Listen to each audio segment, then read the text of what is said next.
Hello and welcome to Connected, a series of live streamed webinars, seminars, and today, inspirational talks.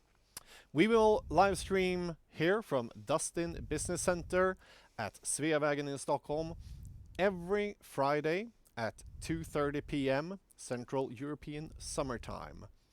And with that also a couple of other webinars and seminars throughout the weeks, but at least 2:30 p.m. every Friday. And let's get into what we're going to talk about today. Today I have two guests with me. The first is Marie Lasota, who is the managing director of PS Occasion, a marketing and event agency. But I think we'll just go over and let her say who she is and what she does. Welcome to the show. Thank you very much. Happy to be here. So yes. Marie, PS Occasion, Yeah. and you. Yeah, PS Occasion, me. As you said, I'm working for a communication agency called PS Occasion. We have three different tracks that we worked with, especially in its brand experience and events. We also do a lot of content, and we also do a lot of big design projects. So that's our background. So Like quite broad in content and communication. So when you say design, is it like design for events or graphical design? No, it's actually a bit different. It's you can say it's the design taking a step from the communication part in brand experience, because we create environments that take the brand out in the environment it's going to be. So for example, we do a lot of receptions, we do a lot of client centers. So one of our newest projects is IBM's client center. So it's making the brands come alive. Sometimes we can take in an architect and they just make the right colors and stuff like that, but we also put the brand into the facility. Oh, that's quite cool. And that's actually quite close to then events, which is the main topic for today. You have to think a bit different, because if you create that kind of environment, if you make an event, it will be over for a couple of days. So using materials and stuff like that, you can be a bit like, you don't need to be alive for such a long time. But we also worked, for example, we've done museums like Tekniska Museet, 100 Innovations, if you've been there. Yeah, that's very cool. And you have to be able to come in and see it over and over and again. So you have to think in a very different way. Okay, but so our main topic today is events, digital events, because we live in unique times. Yeah, you do. And in real life, events have been, so to say, on the downfall. Yeah. And that means people need to come up with creative solutions to move their events to a digital space instead. Yeah. And this is one of Occasion's specialities. Yes, it is. We worked with it for a long time, and I think it's, as you say, it's truly special times right now. Like in a couple of months, all the events we're going to do during the fall has been even cancelled. Not so many. Most customers actually decided to put them on to the autumn. So it's very special times. We also have clients that wanted to communicate, because it's still super important to communicate with your clients, and the digital alternatives. And it's a different way of thinking. So I think I would love to come with some advice, what you should think about, and also come with some concrete examples with clients that we worked with. Yeah, let's start with that. Like what? Because events, first of all, is a very broad, like there could be so many different events. But do you have any examples of solutions how different people have solved their, like, in real life events, and then suddenly, we need to fix it? As digital events, as you say, is nothing new. So a lot of our clients have worked with it for a long time, and also the company I work with, PS Occasion, especially work with business to business. So we have a lot of IT companies like Ericsson and IBM and Dustin that we work together with. So I can get 3 examples. One of them is quite old. It's like we work with Ericsson, and like 2015, I think it was, they wanted to change one of their events, the R&D Summit. And I think it's a good idea that that kind of apartment really think about how you should meet. I think it's appropriate. So they give us the challenge to change it and not to travel. And it's a lot of things that you also get for free. It's cheaper. You can be the concern of time, and also of course the sensibility part of it is very, very important.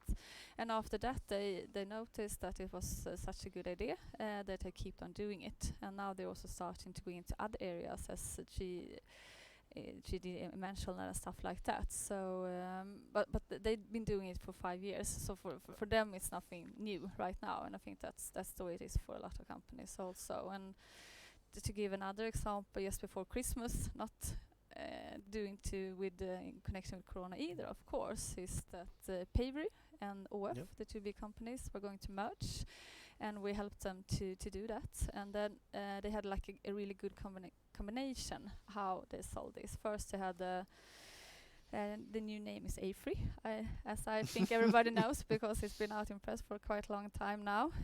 But first they had a meeting for their 400 top management, and then they wanted to talk with all 17,000 employees. And of course you can't bring all the 17 employees to the same place. It makes no sense. So they had an event where you combined the digital with the physical, and I think that's something we're going to see a lot in the future when this is over. Actually, that you do that kind of combination, and I think it's important also. They had did it really good. It did a really good way with our help, and I think because they sent it from their office, actually, the new office here in Stockholm, and they had some live audience. And then they have the rest of the people on link, and it's from Manila to Barcelona to the States, so it's really broad wide over the continent. And in every separate place they also had a small event, so people could be a part of a little event but also see the big event on screen. So I think that was good.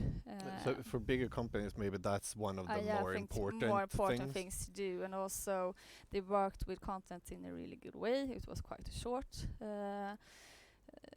stream they had, and also they had pre-recorded parts, and they also had live parts, and they had music, and they also did a really nice thing when they relieved the logo of the house.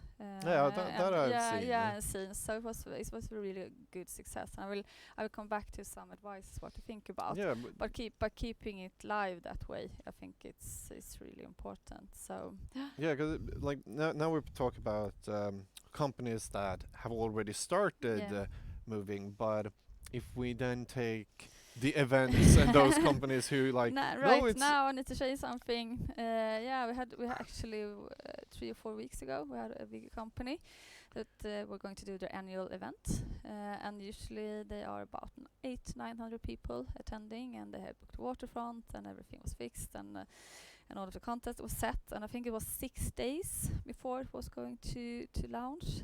They decided to change it. It was also, of course, our advice, because you were not allowed to have the kind of meetings anymore. So in only 6 days, we changed the total setup. We were still in the same venue, but we put it up like a studio. We changed how we worked with the graphics and how we worked with the time frame, because that's a really important thing. When you have an event, you can be on for 8 hours, but that's not relevant when you're going to make it digital. So they shorten it to 2 hours. So it was an 8-hour event from the beginning. They're in real life. Turn to 2 hours, and they didn't have any audience at all at the site. So it was totally digital. And I think usually they have about 800-900 people attending, and they put the target really high because they went out marketing the events in the digital medias only 6 days before. So they put it at 2,000, which is quite high, but it was close to 14,000. Did you say 14? Yeah, 14,000 watching. So we had a really, really happy client afterward that was celebrating. And I'm pretty sure that they won't go back to being totally physical after this, because that won't be possible. No, because that's my first thought, because you said there's usually it's cheaper with digital events, because you don't need the big venues. You can make it in smaller ones. And here you're talking about like 18 times the amount of people and as most well. of them stayed the entire 2 hours also. So watching. like if we take those two things Yeah. and look at in real life events, Yeah. it just seems almost like, why do you do in real life events? I think people still have the need to meet. They will always will. So I think in the future this kind of combined events will be the future, I guess. Yeah. Do you have a good idea? Because that is, of course, one of the big things. At least for me, just I want to meet people. Yeah. I want to talk to people. I want to, and that's just no. And how do you get that feeling in a digital event? I think important thing is to you have to think totally different.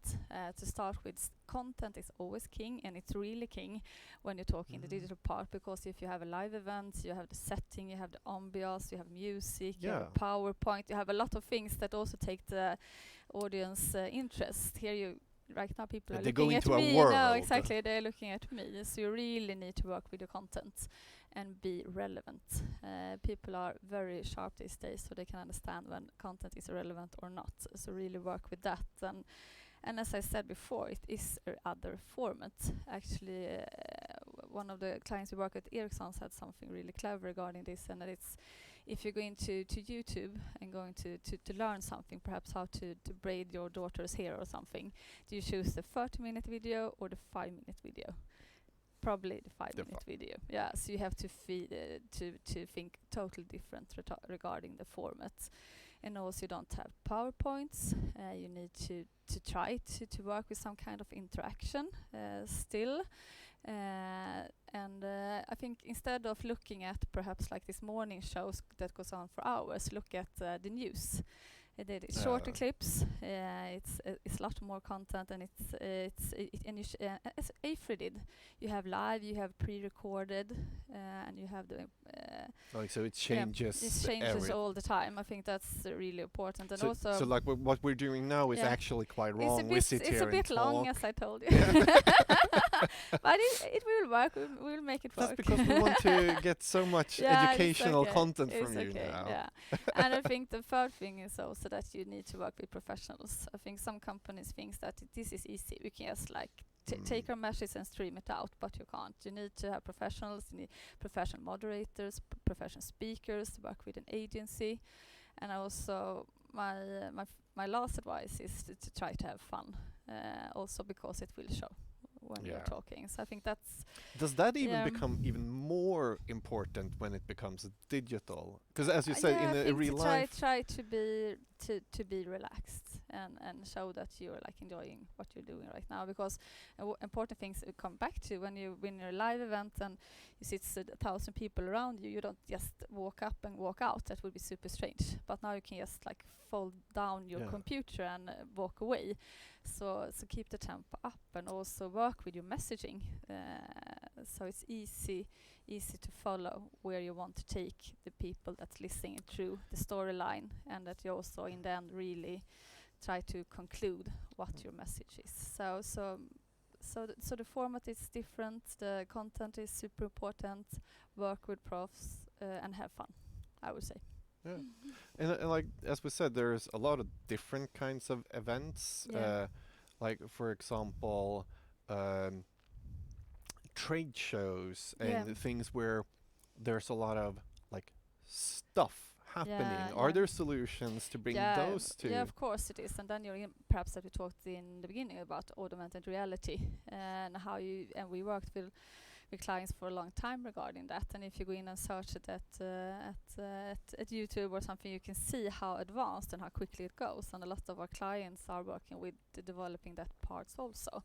But usually when you have augmented reality, you mix it with the reality. So that will be a bit different, because we need to be better to put all of the space in the computer. And I think some companies that's really good at it, that you can watch, is the gaming industry, for example, where that's really augmented reality, where the viewers get drawn in and can sit for actually hours and watch how you move around in this not real world. So I think it's a good area to watch to see what can happen in the future. So Do you e-sport. believe more in augmented reality and I mixed, not virtual? No, I think so. And also look at e-sport. I think that's something that's been strong for a long time, and we will get even stronger now. So that kind of way of sharing content. Yeah. We talked in the beginning about what to think about that events. Well, like we need to continue. We can't Yeah. just close No, down everything that's not now. a good idea. So, as a brand, as a company, what you need to think about if you want to do an event, both internally and externally, like to get the correct communication and get your brand into it, not just a live stream stage. I think a really important thing is that you need to keep on communicating because the companies that keep on communicating will be rewarded for it. It's not always that you need to do it exactly the right way. You can also be rewarded for trying, and I think that's important to think about now when you're in new turfs. You will get rewarded for that part also, and I think to put it into different perspectives, the internal and external perspective. I think internally is good. You need to keep communicating, and I think everybody is aware of that this is new turf for everybody. Nobody has been in these kind of situations before. So I think communicating internally, you need to be transparent and open. That this is new for you also. And also you have to work a lot with the content. You have to be clear, you have to be persistent and work with the message.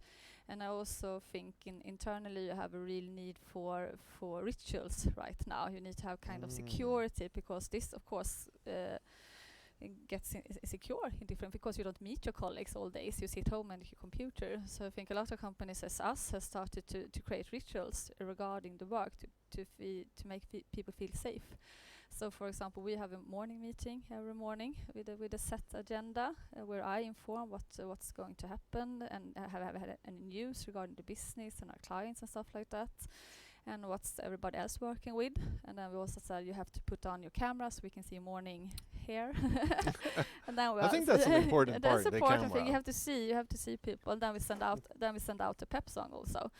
So I think the companies that internally keeps on talking to the employees and do it in a clear, consistent and honest way, they will be rewarded afterwards for doing that, and they will have employees that are very loyal to the company, and I think that's important. And so keep on doing that, and I think externally it's also super important to keep on talking, and I think externally it's important to be quite agile regarding your message. Because things are changing so quickly right now, and also finding the right tone in communicating, because the world is a bit different and people are aware of that also. So a lot of companies is doing it from the community engagement view, and I think that's a good idea actually right now, and not so much the last years we've seen it being a lot from the environmental part, but now it's more like how can we help each other in these strange circumstances. I think a good example is, for example, American Express. They have given all their advertising space to save restaurants. Yep. So I think that's a good way. Backakrogen, yeah. So trying to use the communication to help the situation. So I think that's important. And in the long run, because right now a lot of companies is in the situation they don't know how to make decisions. What's happened? When will this be over? Can we have events after summer? Nobody can answer. So work with different alternatives. Work with an A and B plan. A lot of our clients has put it up after summer, and I'm hopeful. I still believe it will happen, and we will be able to meet in real life because it's important. But have plan B also if you have to change it. Of course, you can change it in 7 days, but preferably you can plan it a bit more like more than that. That is probably better. Yeah, I think that's a better idea. But a last question, so to speak, and that is the future. As we talk about now, like with that event.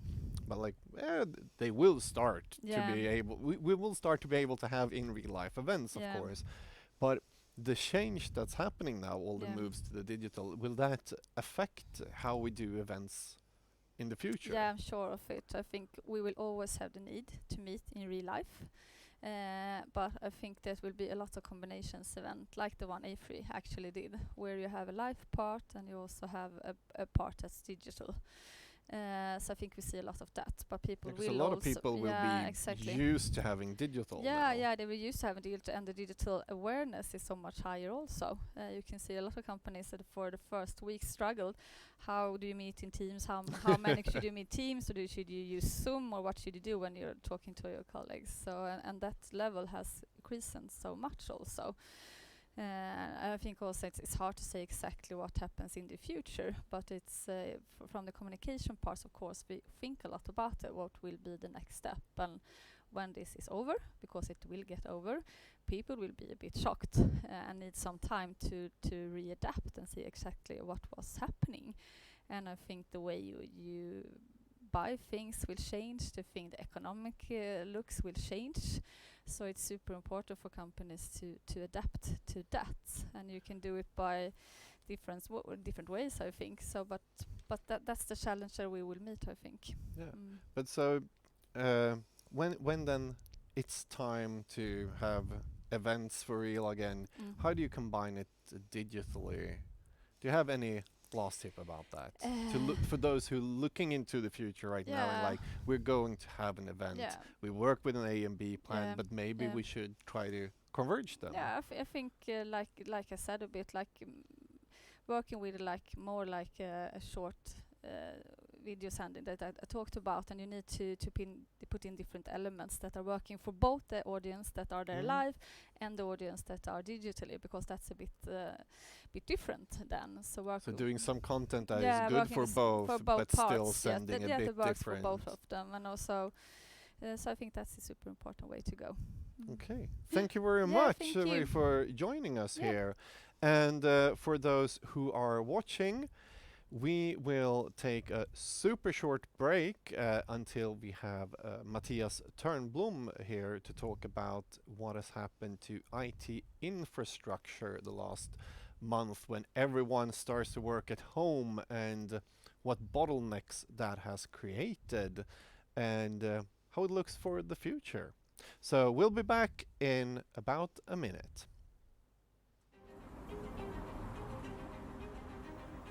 We keep things moving.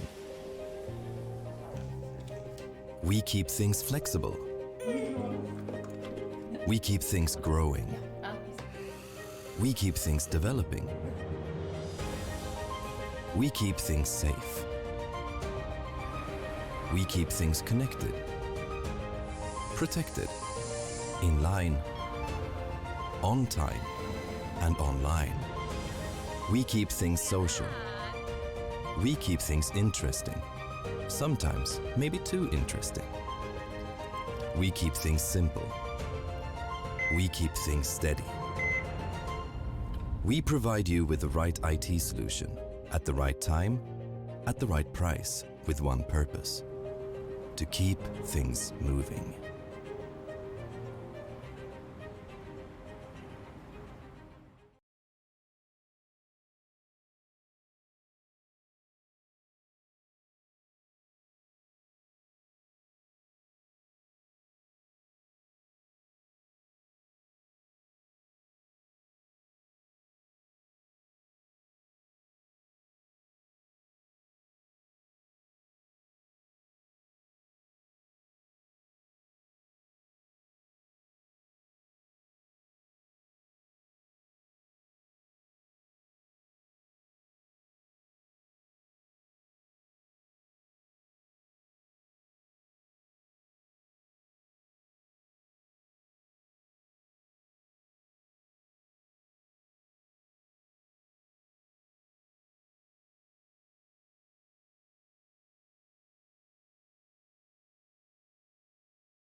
sorry about that. Um, and sorry about those who are having some technical difficulties. If you're having that watching the stream, hopefully everything goes exactly as planned. But it is the first live stream, and please comment in chat if you have questions for the guests, but also if there is something that is amiss with the stream, and we'll try to fix that, of course. But now, let's get to our second guest. Our second guest is Mattias Törnblom. He works at Dustin and is a consumer technology evangelist there. So, yeah, I'm just going to ask him what that means directly. Hello and welcome, Mattias. Thank you. A slight correction there. It might not be, it's customer. Customer, not consumer. So yeah, customer technology evangelist. What is it? In the IT industry, evangelist is a well-known term for being a black belt in most things when it comes to IT, and sometimes even in specialist area. I define my work more that I connect people and organizations with issues, pains, with people who have solutions. It might be us, it might be our broad network of partners, but helping them out and sorting these things out. And obviously, in this day of age, it's the cloud and how to use that. It's warm to my heart. Yeah, and that's exactly why we wanted to talk to you here today as well, as the cloud, digital transformation, and IT infrastructure has become probably something on everyone's lips today, as if it wasn't that already, that is. But the focus is many people are now working from home. Oh yeah. Like that, everyone everywhere that could just were sent home, work from home. Yeah. And We weren't that prepared for it. probably affected some companies in different ways. Yeah. And some people were prepared, some were sort of prepared, and some maybe weren't prepared at all. If we start with the worst case scenario, like what has happened now this month? If you go and check, I think it's a big stroke for everyone that this actually happened, and it happened so fast. I showed you just minutes before this show started this strip where this is a board meeting and this CEO is sitting there and saying this digital transformation thing is not going to affect us, and out of the window this is this big ball that says COVID-19 and it's smashing into the house, and I think some companies will trip over.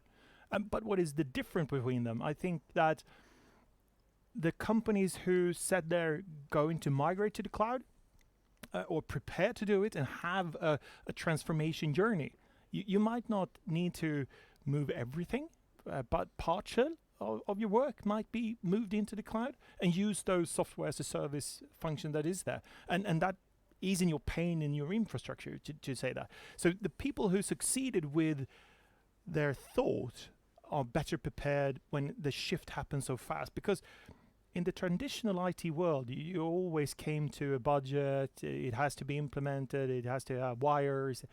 But in today's age, we want to consume it when the lights is on and ready to use and scale. And we couldn't see that scale in on-premise equipment. So what happened to those companies who weren't prepared for this, who were sitting on, say, old IT infrastructure, or, and when I say old, I still mean more like the things you used before the digital transformation, which is something we're in right now. We haven't left it. Oh no. But those who haven't started, what happened, and how can they solve it, like for now and for the future? Those are two different things. But like, are there any quick solutions for those who are sitting with problems right now? The smaller you are, the quicker you can still move to the cloud. And I think that notion of cloud being here, and if you are small, you might be a two-people company. That's really easy to move to the cloud. Why do you have that file server in-house still? Maybe not when you're 2, but with 25, because someone told you 10 years ago, and you're still there.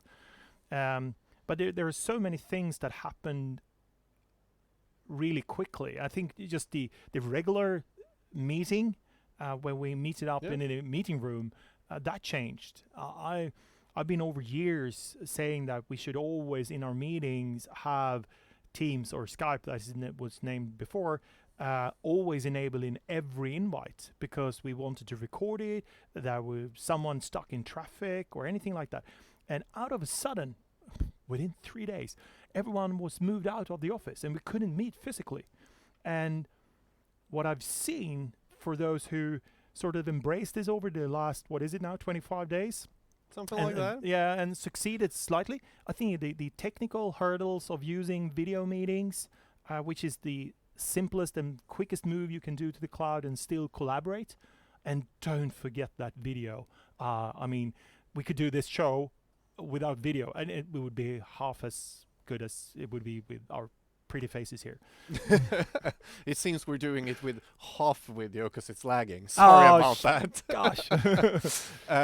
Maybe our infrastructure weren't enough for this live. No, and that's happened. There is these blog posts. I was reading one which is really interesting. It was Microsoft, and that's a huge company. Roughly 155,000 employees across the world. And if you read that blog post, you can see that their VPN structure, and Microsoft still use VPN, that tunnel so you can get into your normal infrastructure. But they implemented a zero trust policy. So they have different ways, 3 different ways actually you can access corporate assets. One is the regular VPN with split tunneling, because they move most of their things to cloud, Office 365, Azure, which is most of their people. But they're still using a part of that VPN tunnel. And that move of having split tunneling is easing the pain for their normal infrastructure, the in-house infrastructure. And the second and the third, that's depending on how critical data you want to reach. So if you're a very sensitive developer with very sensitive data, you might want to have a full tunnel with multi-factor authentication and all of those things. But of course, it's Microsoft, so that they were prepared and everything worked. Yeah, or not. They overnight. I mean, the numbers they're running in that blog post is amazing. And a normal workday, during 24 hours, they have like 45,000 people using their corporate assets from remote. That's a lot of people. That's a lot of people. On the weekend, like 25,000. So there's people working on the weekend. But over 3 days, it happens like everyone. So 155,000 people. How do you buy license? How do you buy appliance? How do you buy that? You can't. But like that's 3 times as many. It's 100,000 people extra that needs to go through their VPN tunnels. Yeah, and they are slightly prepared for this. I mean, you know, US with hurricane seasons, and you have Asia with air storms and stuff. So they were sort of prepared, but not for this. But how do you then solve that as a company? Because I'm guessing they solved it. They had a blue pill. Yeah. You know, do you want a red pill or the blue pill? And obviously they had a pill for it. And it's called Azure. They have a cloud first strategy, and they use the basic functions that is already built into Azure, and Azure can scale that quickly. So within those 3 days, they know everyone's going to be sent home. On Monday morning, they're all going to be working remote. They could just turn it up. And today, their solution scales to 500,000 VPN connections. So yeah, that's 10 times as many as they used to have. That's just scale of cloud. And that is those are some staggering numbers, Yeah. and how you're able to do it that quickly. And for me, who I'm not an evangelist, an expert on the topic here, like, are there any other bottlenecks? If we talk about companies a bit smaller size than Oh yeah, Microsoft, yeah. We maybe, won't need to know. like where have we seen the bottlenecks in this? I think we see the bottlenecks in using video, and you have a failed configured one, for instance. I've been in a couple of Teams meetings, and sometimes those in the beginning were not as good as they should be in video. They were pixely, there were people dropping out and things. So doing your homework and know if you're going to have people working remotely, you have to know that your numbers. And do you really want to send that traffic through your regular firewall? We can take a school. That is really interesting. So a regular school, can take my daughter's school, for instance. They are like 350 students and 50 employees or teachers. And you can imagine we had a 2-day test where they tried to do distant teaching. And the only thing I said to them, don't start 50 sessions from your internal network. Please, dear teacher, he or her, go and sit on other connections, because that internet connection wasn't suited for 50 streams with 350 students going into those networks. It wasn't there. So I think those are the learning pills that we need to So they bring had for an this. like internal infrastructure for the streams, and so to speak, but instead they should try to outsource that, or am I No, misunderstanding this? Or slightly misunderstanding. Sorry. No. They were sitting there still in the classroom and using their their laptops, but using their Wi-Fi. So there were 50 people on the inside network having 350 video streams coming in, because everyone was sort of looking, not every simultaneously. You know, there's like in Teams currently there is 4, but they're shifting. But there's a lot of streams and audio and everything coming into that. So then the internal Wi-Fi becomes the a bottleneck there. becomes a bottleneck. And Even though they use a cloud service for the chat, the internal don't Wi-Fi sit becomes the on the same access point. Mm. These are the incredible problems that we now see. How do you make your Wi-Fi network dense enough? How do you if we all are working remotely, even including in this case the teacher, I mean, I got 250 megabit connection at home. So if it's just me and my kids watching Netflix, we're fine. But I'm not taking in like 350 connections. So the sheer scale of these things, I think we're going to have a big learning from those. But start by investigating your network. How are we going to work in the future? Because this is sort of the new normal. We're going to see, I think we're going to see these things happen again. It took a couple of years since the last one, but they're going to come rapidly, and we need to adopt. Yeah, like me, the first thing I thought about when you said this, like, check your network. For me, no, that's probably one of the things that you don't need to care about now, because everyone's just working from home, so you don't need to care about your network at the office. But your example there is the exact opposite. Yeah. Because, and that we'll probably see more of in the future, because video meetings now are just part of us. Yeah. In a different way. So you think that will be important for companies overall to think about, even if they don't have big problems right now, to just think about that when everyone gets back to the office, that the network may not hold if everyone starts to have meetings like this, or it's a new thing, and I think IT will have to see what's happening and really start monitoring their network. Network is one of those things, as you said, you sort of install it and forget it. It should be working, but in that corner it's the Wi-Fi is not covered enough, and those stuff. But I think those network stuff is going to become a bottleneck the more we work, and there is solutions for this to solve. But if a wrongly configured VPN tunnel, Yeah. you get all your streams in, and your firewall will burn up. There's a lot of things you can watch out for, and obviously, as I said, cloud first, and move the productivity workload like Office. But Is nice.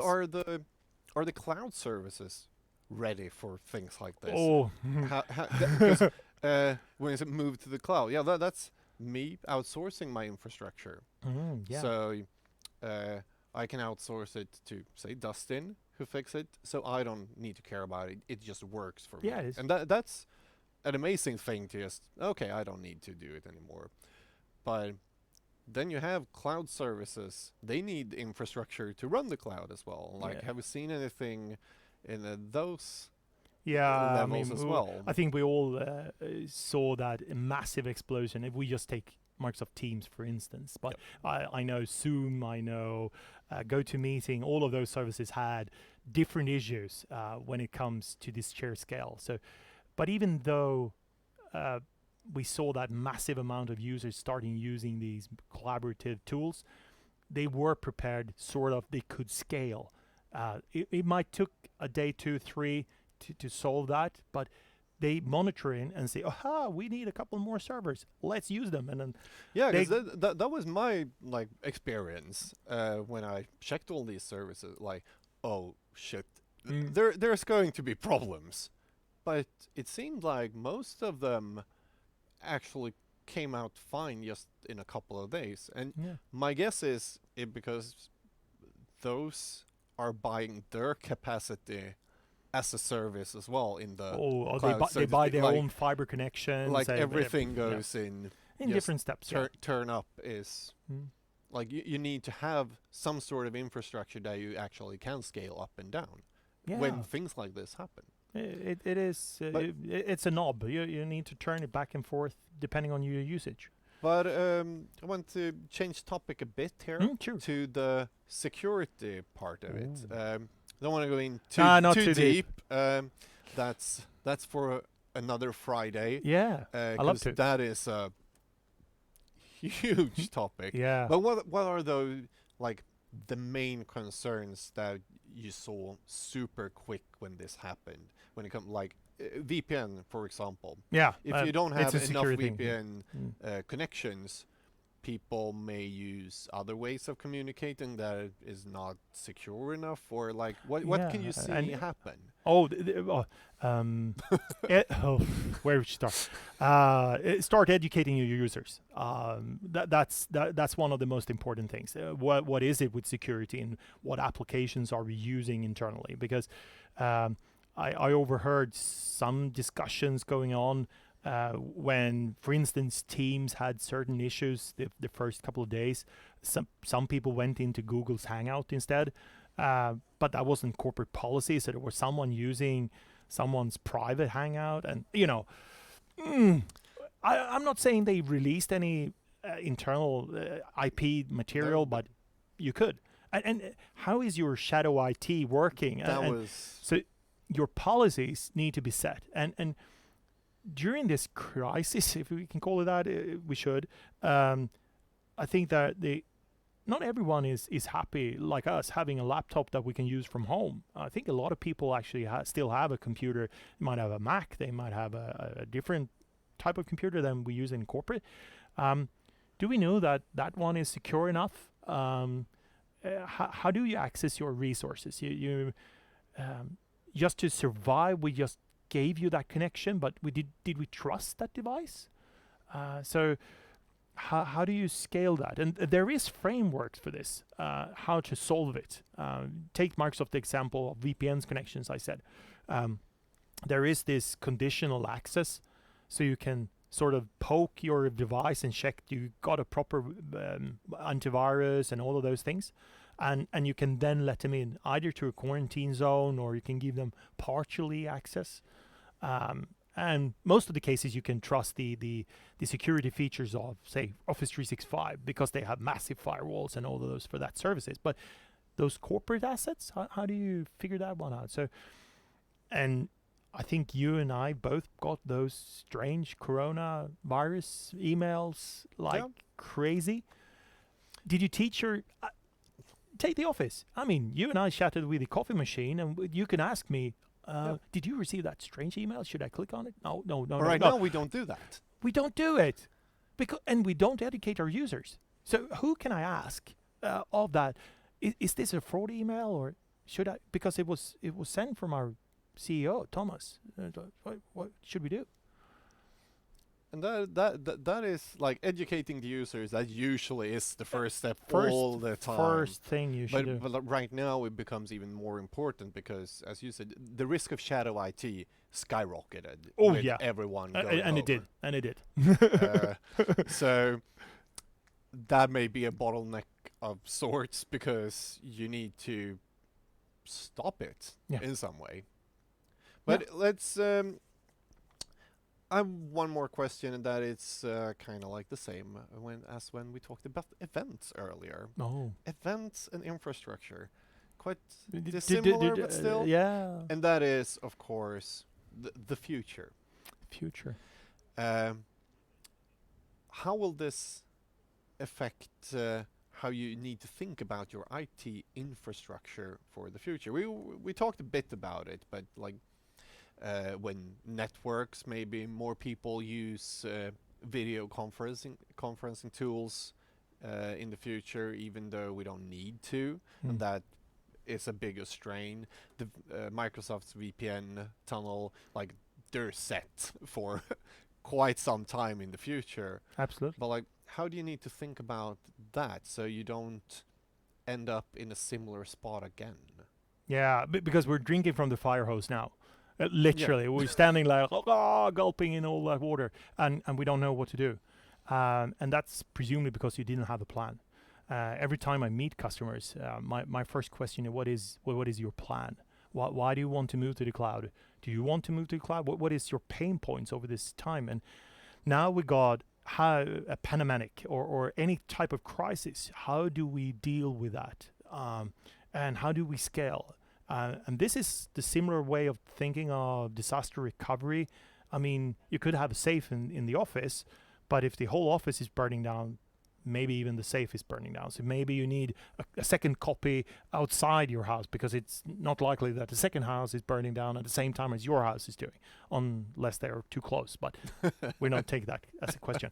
But I think we need to say to everyone out there that they need to get a plan. And I'm not saying a plan that is 2 weeks, because that's, again, drinking from the fire hose. What is your plan over the next 1, 2, 3 years? Yeah. And the way we look at cloud and use and consume cloud today is not what we're going to do in 5 or 10 years' time forever. So I don't want to do the Bill Gates error in saying there's 640K is enough memory for everyone. No. Classic. Yeah, classic.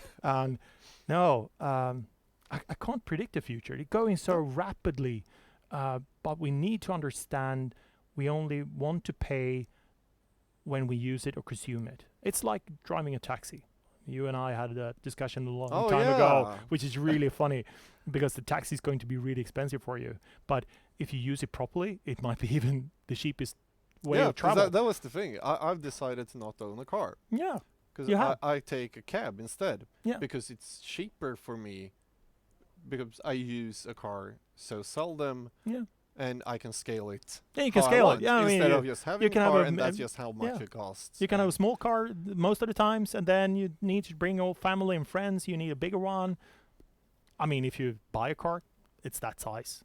So, and that's the strategy. But I think for myself, I own a car, and I also ride cab. I do, because there are certain situations. So I use cloud service, and I use my own prem. That's the analogy on that, but don't go into that. We had a long discussion the last time, but this is, you need to get a plan, and don't drink from the fire hose here.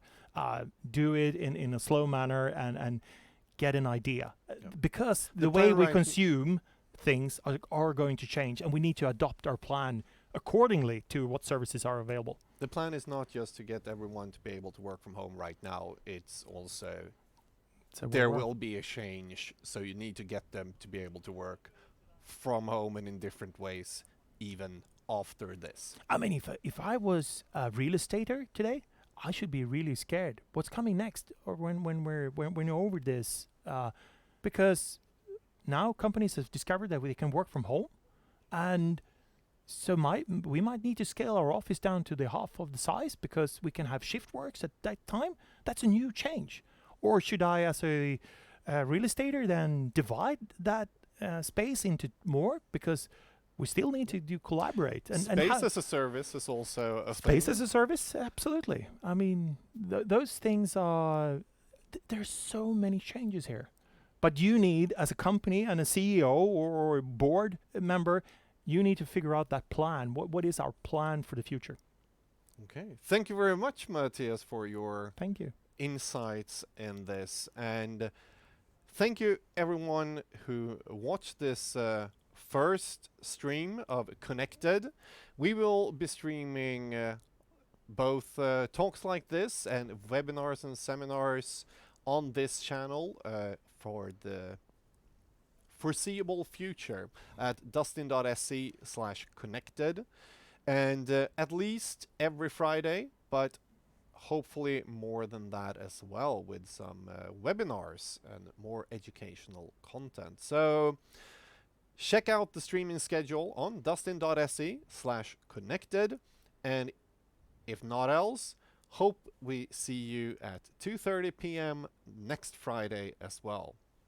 Thank you very much for watching.